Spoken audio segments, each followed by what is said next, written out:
डंडा थोहर वाला रोगन है, तेल है, उसके ऊपर लगा लिया करे, उंगली से, काटन से, कपड़े से। सुबह शाम करे, चंद ही दिनों में, सिर्फ चंद ही दिनों में चब्बल नेस्तो नाबूद हो जाएगी, इंशाअल्लाह आपको शिफा होगी।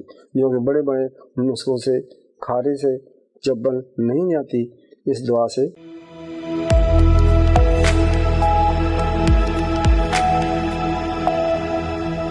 अस्सलाम वालेकुम रहमतुल्लाहि व बरकातहू।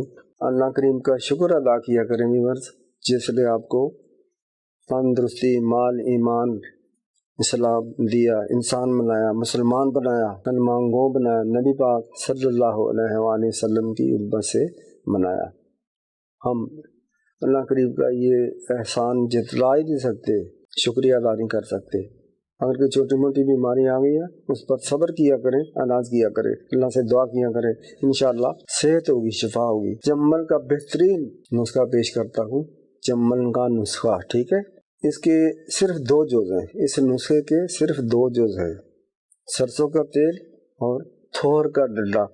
थोर की कई अक़साम हैं, डंडा थोर होती है जो ऊपर चले जाती है, उसमें कई शाखें होती हैं। बराए नाम छोटे छोटे कांटे होते हैं, लोगों ने खूबसूरती के लिए अपने घरों में लगाए होते हैं और ये बड़े बड़े हो जाते हैं, काफ़ी ऊंचे हो जाते हैं। डंडा थोर की मैं बात कर रहा हूँ। सरसों का तेल आपने 1 पाव लेना है, 250 ग्राम, और 100 ग्राम का डंडा तोड़ लें, काट लें, इसके छोटे छोटे टुकड़े पीस कर लें, उस आयल में रखें, कढ़ाई में रखें, नीचे आग जलाएं, हल्की आंच हो।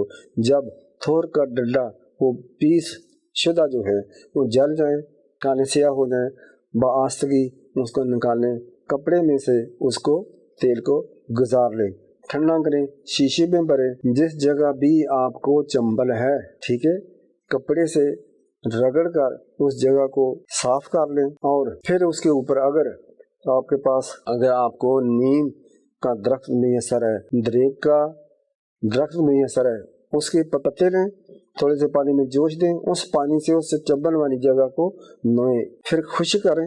इतना मुश्किल काम नहीं है, ठीक है। फिर ये जो डंडा थोहर वाला रोगन है, तेल है, उसके ऊपर लगा लिया करें, उंगली से, काटन से, कपड़े से। सुबह शाम करें, चंद ही दिनों में, सिर्फ चंद ही दिनों में चंबल नेस्तो नाबूद हो जाएगी, इंशाअल्लाह आपको शिफा होगी।